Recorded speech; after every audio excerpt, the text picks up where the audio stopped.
Bonjour et bienvenue à En mode bébé. Mon nom est Maude Pilon-Bernier et je suis massothérapeute depuis 20 ans. Vous allez retrouver à travers cette émission des entrevues ainsi que des astuces pratico-pratiques pour passer un temps de qualité avec votre enfant. Je vous souhaite un bon visionnement.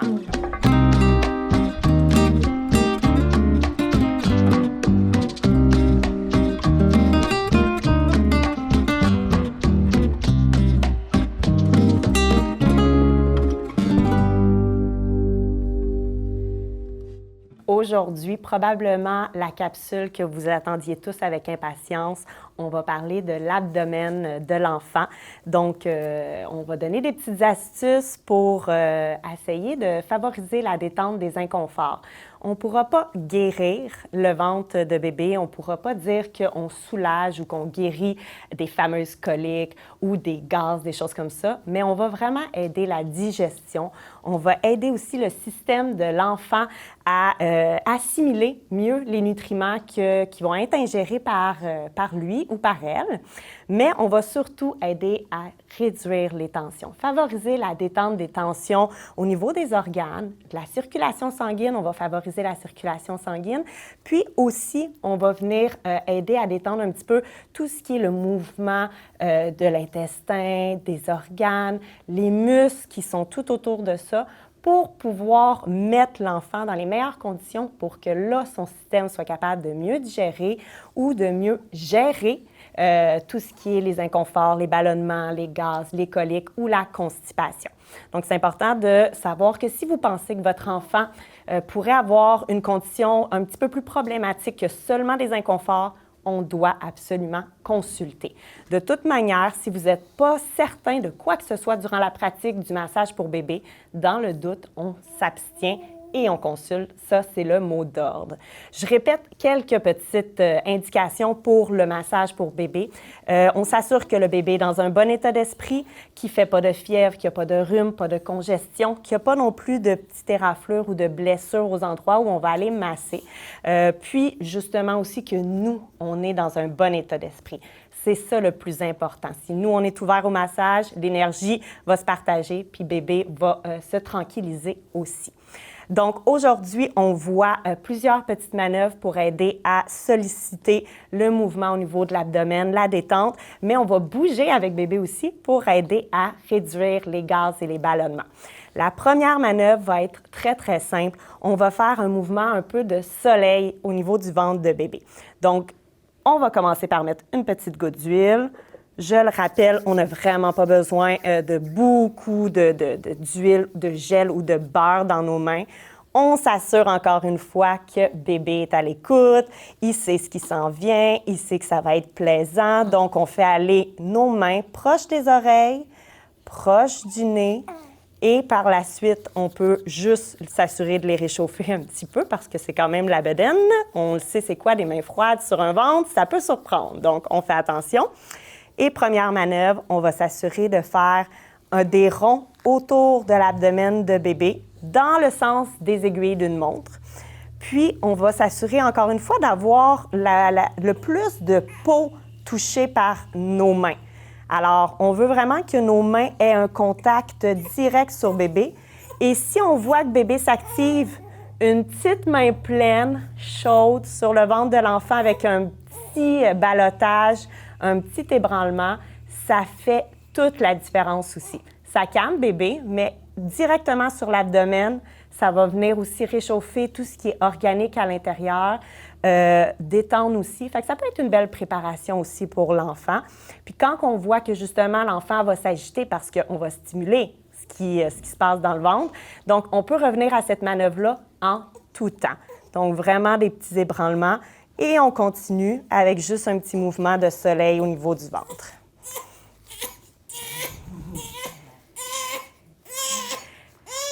Ça peut brasser énormément de choses de travailler au niveau du ventre de l'enfant. Donc, des petites crises, c'est complètement normal. On est avec Marcus et ici Jasmine. Puis Marcus a déjà des problématiques au niveau de son ventre. Donc, c'est pas long que pour lui, ça va s'activer, ça va travailler. Et ça va se passer comme ça à la maison aussi. C'est important de respecter l'enfant. on le sécurise, on le réconforte et on continue.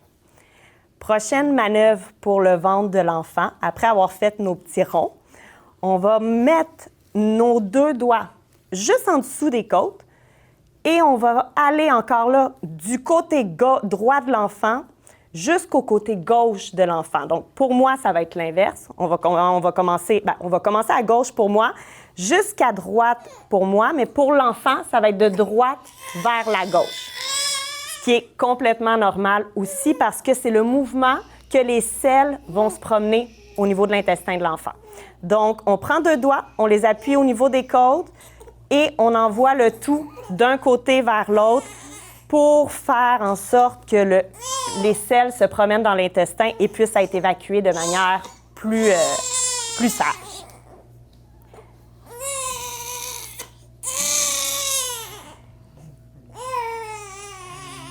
On peut prendre 2 doigts encore, faire le trajet dessus le nombril et prendre les mêmes 2 doigts et faire le trajet en dessous du nombril. La prochaine manœuvre va être la manœuvre la plus efficace quand on a justement des petits blocages au niveau des intestins ou des organes de bébé au niveau du ventre. Elle s'appelle le I love you. Dans le fond, c'est juste pour expliquer qu'on va faire la manœuvre au niveau du trajet en premier en ligne droite. Par la suite, on va créer une ligne qui ressemble à un L à l'envers. Et par la suite, on va créer une autre ligne, une troisième, qui va être comme un U à l'envers. Donc, pour s'en rappeler, on appelle ça le I love you. Ça va permettre, encore une fois, de suivre tout le trajet des selles et des organes dans le ventre de bébé, puis l'aider à travailler mieux, à faire mieux son travail pour que le résultat soit au final là, des belles selles plus constantes, plus régulières, puis moins douloureuses pour l'enfant. Donc, on peut prendre nos pouces, on peut prendre nos doigts ou on peut prendre notre main. Je vais y aller ici avec les pouces pour Jasmine.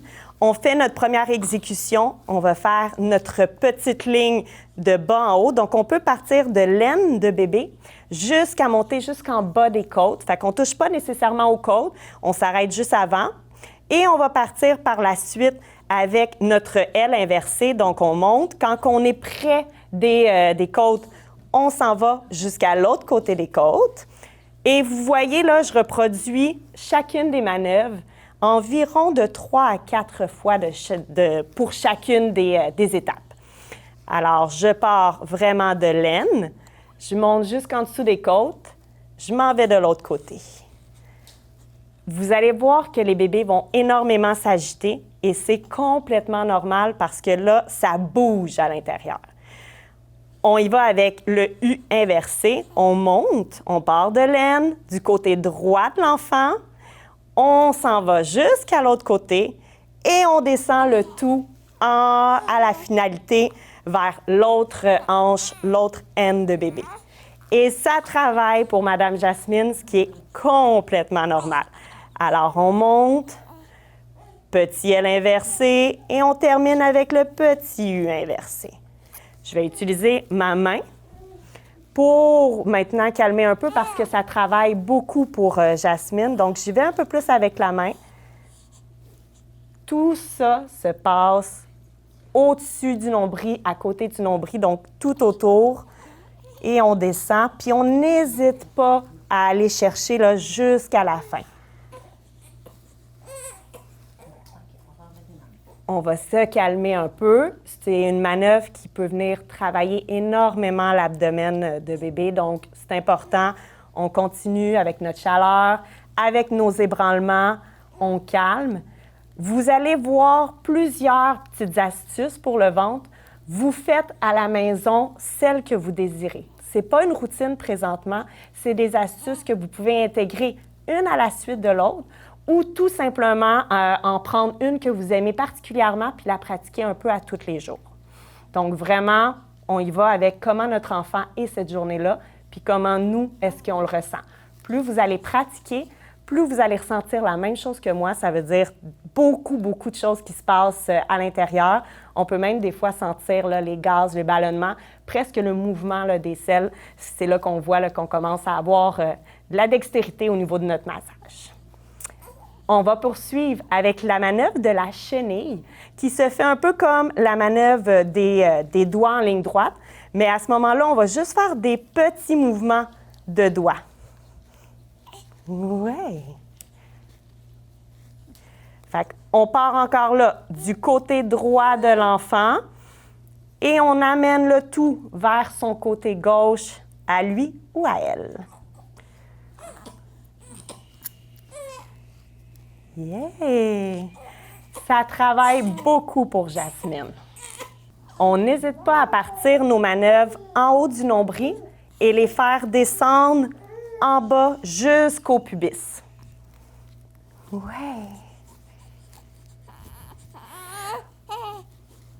On a terminé avec les manœuvres de massage pour le ventre. Je vais vous montrer des petits mouvements qu'on peut faire de coordination qui vont aider à relâcher les gaz, relaxer l'abdomen un petit peu. Ça va aider Jasmine à pouvoir se calmer aussi. Ouais. Voilà. Ouais, c'est parfait comme ça. On peut commencer en prenant les deux jambes. Toujours mes petits ébranlements, ça fonctionne toujours bien. On va appuyer les genoux sur l'abdomen et on va les ramener. Moi, j'aime bien exécuter tous ces mouvements-là avec la respiration. Ça l'aide à donner un bon guide à bébé comment se détendre. Alors, on expire. Quand je plie les jambes, j'inspire, j'allonge les jambes. On peut y aller mouvement de la bicyclette, une jambe à la suite de l'autre.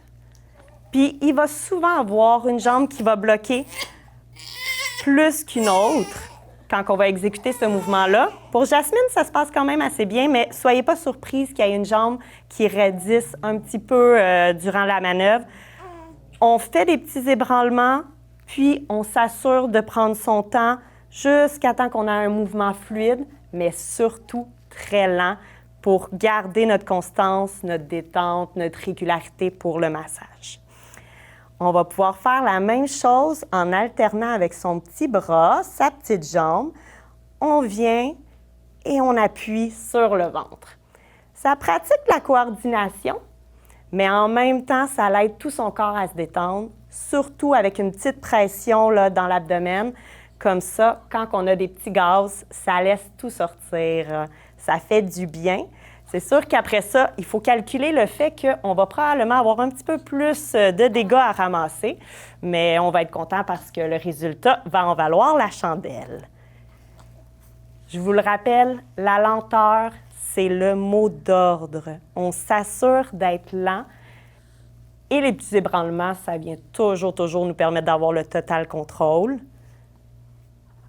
Il n'y a pas de nombre préféré non plus dans l'exécution des mouvements. On y va avec comment bébé réagit, interagit avec nous. Petite dernière manœuvre, le petit Bouddha où on écrase le bedon, on ouvre les hanches, on a un bébé heureux. Ça a souvent une appellation de Bouddha heureux. Et hop, et on peut maintenir un peu la position pour bien avoir une bonne pression sur le ventre de bébé, s'assurer que tous les bulles de gaz puissent sortir puis que la détente se fait totale. J'espère que vous allez avoir beaucoup de plaisir avec votre enfant à faire ces manœuvres-là. Je vous le rappelle, il va s'agiter, il ne sera pas toujours heureux. Prenez votre temps, écoutez votre enfant, écoutez-vous et tout va bien aller. Ça va être un résultat assuré. Je vous souhaite une merveilleuse pratique.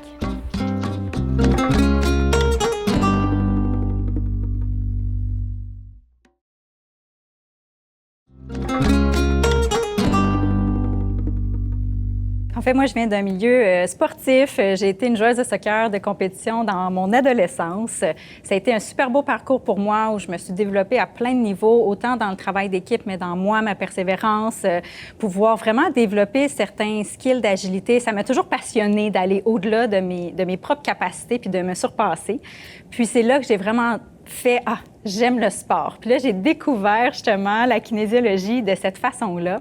Puis j'ai découvert que je pouvais aider d'autres personnes autour de moi à se sentir mieux, s'entraîner via justement des exercices adaptés. Donc, j'ai déjà eu dans mon enfance ce beau volet-là qui était justement légué par mes parents, ma mère qui m'a mis justement dans le sport pour me sortir un peu des mauvaises fréquentations qu'on peut avoir quand on n'a pas de passion, qu'on n'a pas de temps justement de loisirs. Puis je la remercie aujourd'hui parce que je réalise que ça vaut tellement la peine de léguer ça aussi aujourd'hui à nos enfants, le plaisir de bouger, que c'est vraiment...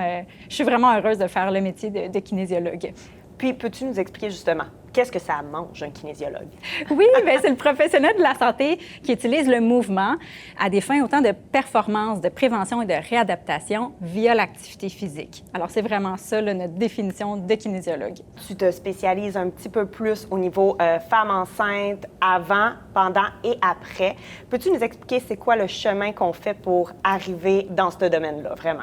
Bien, on veut vraiment amener la maman ou la future maman à comprendre que son corps change lorsqu'on tombe enceinte. Puis, il faut vraiment réussir à comprendre que c'est pas parce qu'on peut faire quelque chose qu'on doit le faire. Il y a vraiment des changements dans notre corps qu'on comprend pas toujours là, quand on tombe enceinte, mais qu'il faut vraiment le plus possible adapter via notre entraînement, via nos activités de la vie quotidienne. Puis c'est vraiment ça que j'essaie de montrer aux mamans, que c'est pas grave qu'on change, mais il faut vraiment avoir l'intention d'aller à la bonne place. Donc, si l'intention, elle est bonne, mais elle est adaptée, il n'y a aucun problème.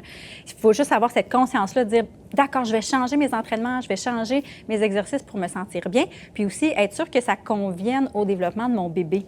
Puis après, c'est la même chose, c'est d'y aller en douceur, puis vraiment progresser, parce qu'on peut malheureusement pas reprendre où est-ce qu'on a laissé l'entraînement il y a 9 ou 12 mois. Le corps a changé, puis il faut reprendre en douceur nos entraînements. Tu peux témoigner de ton histoire personnelle. J'aimerais que tu nous parles justement de cette histoire-là, puis comment tu as fondé ton entreprise un peu sur justement ton expérience à toi.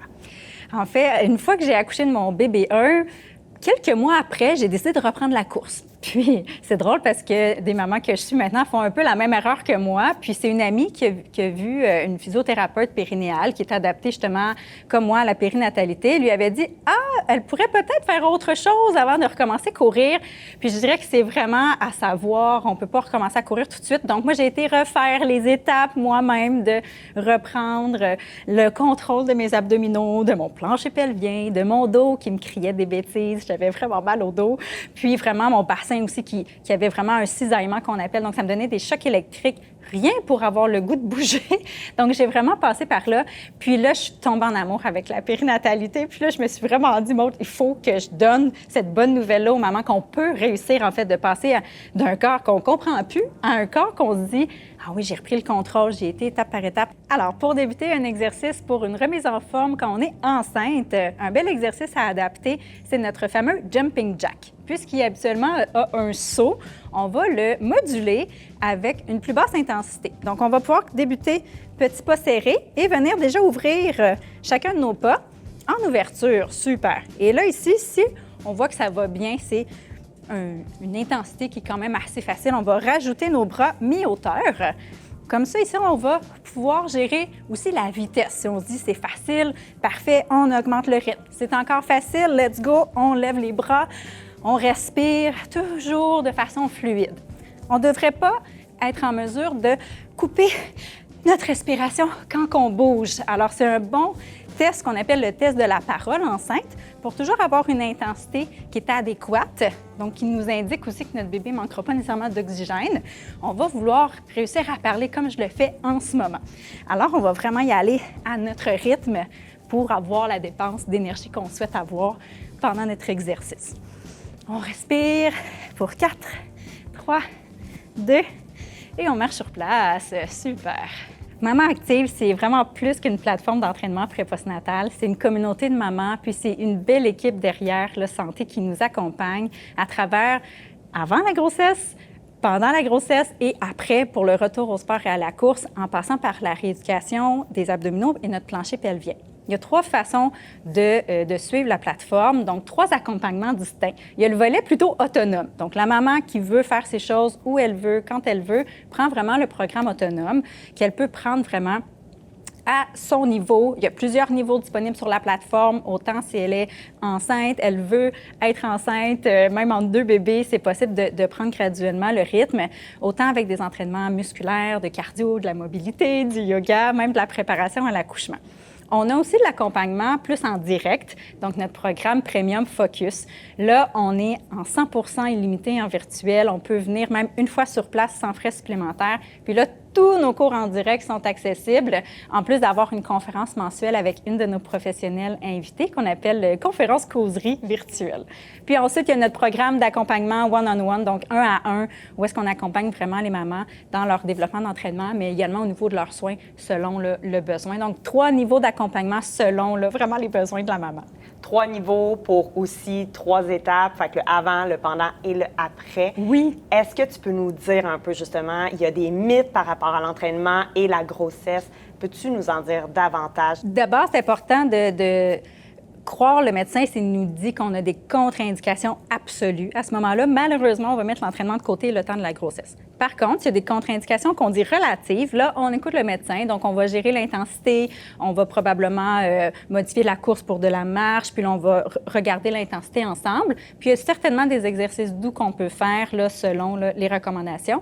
Mais il faut savoir qu'on peut se mettre en action dès le premier trimestre. Avant, on disait, vous étiez sédentaire, ne bougez pas pendant votre premier trimestre par peur de perdre le bébé. Mais maintenant, on a réalisé que c'était un mythe. Donc, on peut vraiment s'activer dans notre premier trimestre parce que ça va aider autant notre santé physique que celle du bébé.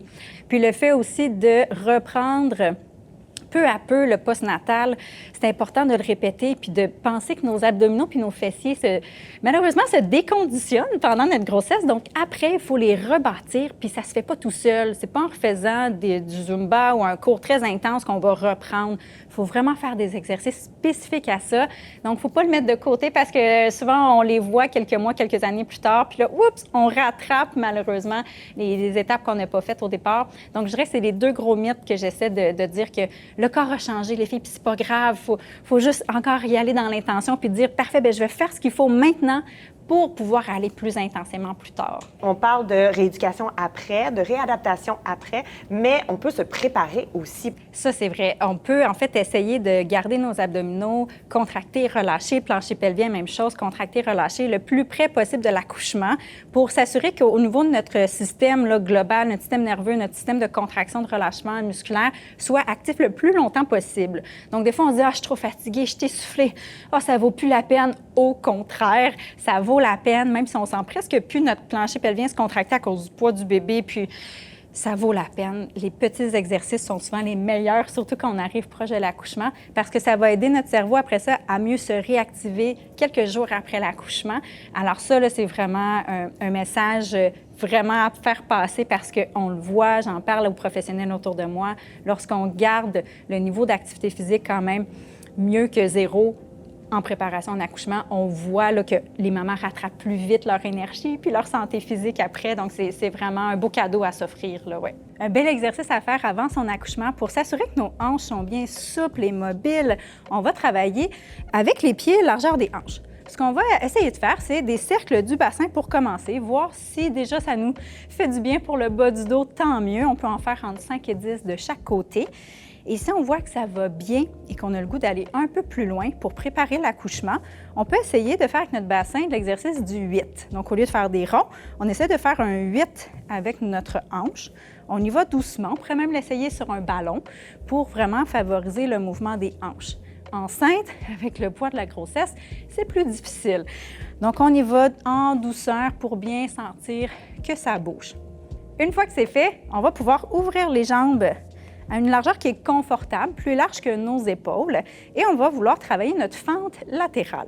Donc, on va vouloir reculer d'un côté, la hanche recule les fesses de l'autre. Et enceinte, on va vouloir expirer comme dans une paille pour serrer nos abdominaux, remonter le plancher pelvien dans le conduit vaginal pour vraiment sentir qu'il reste actif le plus longtemps possible. On garde notre poids dans notre talon.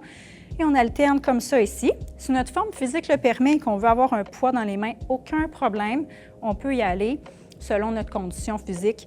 Il n'y a vraiment pas de restriction en termes de charge selon à quel niveau on est à notre stade de fin de grossesse. Et on veut vraiment s'assurer que notre dos se penche légèrement. On ne veut pas avoir mal au dos, sinon on diminue l'amplitude pour vraiment être dans un confort absolu de mouvement. Et on alterne comme ça en douceur. Donc, c'est 2 exercices qu'on peut faire vraiment avant l'accouchement pour favoriser un bon mouvement des hanches, puis favoriser ce mouvement-là à l'accouchement. Tu dois avoir souvent cette question-là, mais est-ce qu'il y a des astuces pour avoir un accouchement peut-être moins douloureux ou peut-être pas plus rapide parce que c'est pas nécessairement bon plus rapide, mais un accouchement de rêve, mettons? Oui, c'est sûr que déjà d'avoir le moins de pression possible, ça va aider. Il faut savoir que tous les accouchements sont différents, puis ça se peut qu'à la dernière seconde, on doit changer le plan. Donc, de se le faire dire, moi, je me l'étais pas fait dire, puis j'en ai pleuré pendant plusieurs jours. Me faire dire de déchirer mon plan de naissance, ça m'a vraiment fait mal au cœur. Mais de l'entendre de d'autres mamans, au lieu que ça soit peut-être du médecin, de favoriser le dialogue pour se préparer, déjà, là, c'est un beau cadeau à faire aux mamans autour de soi. Puis, en fait, de se dire que de masser notre plancher pelvien avant l'accouchement, c'est une bonne idée parce qu'il devient de plus en plus tendu parce qu'il supporte le bébé. Donc, d'aller faire du massage à ce niveau-là, qui peut être enseigné par des physiothérapeutes périnéales, c'est une très, très bonne méthode pour favoriser justement le fait de ne pas déchirer, entre autres. Et il y a des techniques de massage aussi qui peuvent être enseignées, par exemple, dans les cours prénataux, pour pouvoir vraiment favoriser le moins de tension et de douleur possible aussi associée à l'accouchement. Et évidemment, il y a certaines positions qu'on va favoriser à l'accouchement si on accouche par voie vaginale. Donc, position peut-être sur le côté, 4 pattes, squat. C'est des postures qui vont avoir moins tendance à créer un déchirement là, versus sur le dos qu'on essaie le moins possible de faire là, dans un contexte qu'on peut avoir une autre position, on en prend une autre, ouais. On voit que tu as beaucoup de ressources en toi. Est-ce qu'il y a certains cours qui sont adaptés avec le bébé en soi? Oui, en fait, les bébés sont toujours acceptés, même les enfants plus vieux, si jamais. Là, on a eu des greffes de garderie, tout ça. Donc, les enfants sont acceptés en tout temps. Il y a des mamans qui sont en porte-bébé, il y a des mamans qui mettent les bébés au sol sur nos tapis mousse. Ça dépend vraiment. Puis, ils sont toujours libres de sortir, rentrer au besoin pour donner le boire, s'occuper de changer la couche, ou ils peuvent même le faire dans la séance, là. Donc, c'est vraiment un bel accès aux mamans pour dire, venez vous déposer, puis ça sera comme ça sera aujourd'hui. Vous n'avez pas dormi, c'est pas grave. venez discuter, venez changer d'air. Puis vraiment, les bébés sont toujours là, les bienvenus parce que je pense que ça fait partie de la vie, intégrer nos bébés. Puis plus vite qu'on le comprend, qu'on n'est pas les seuls à avoir des bébés qui pleurent, des bébés qui ont des besoins, bien, en fait, plus vite on réussit à avoir ce temps pour nous. Puis ça devient vraiment justement la communauté qu'on cherche souvent en étant isolé à la maison. Donc, c'est vraiment un plus d'avoir bébé parce qu'on les fait en fait jouer aussi ensemble. Puis au final, on les voit après quelques mois qui se reconnaissent, qui sourient entre eux. Donc, c'est du bonbon même pour eux, là. Ils sourient puis ils sont super heureux, là, autant que maman quand ils viennent. Une phrase pour toutes les futures mamans, pour peut-être les motiver à justement prendre soin d'elles. En aurais-tu une? Soyez confiante. Soyez active. Essayez, puis vous verrez, là, ça va tellement vous apporter du bonheur que allez-y. Un énorme merci, Véronique. Félicitations pour ton beau produit. Merci. Je tiens à remercier le Centre Maternité au Naturel ainsi que tous nos participants et participantes. Pour retrouver tout le contenu de nos émissions, n'hésitez pas à vous abonner à notre chaîne YouTube ou à consulter notre site Internet. À bientôt!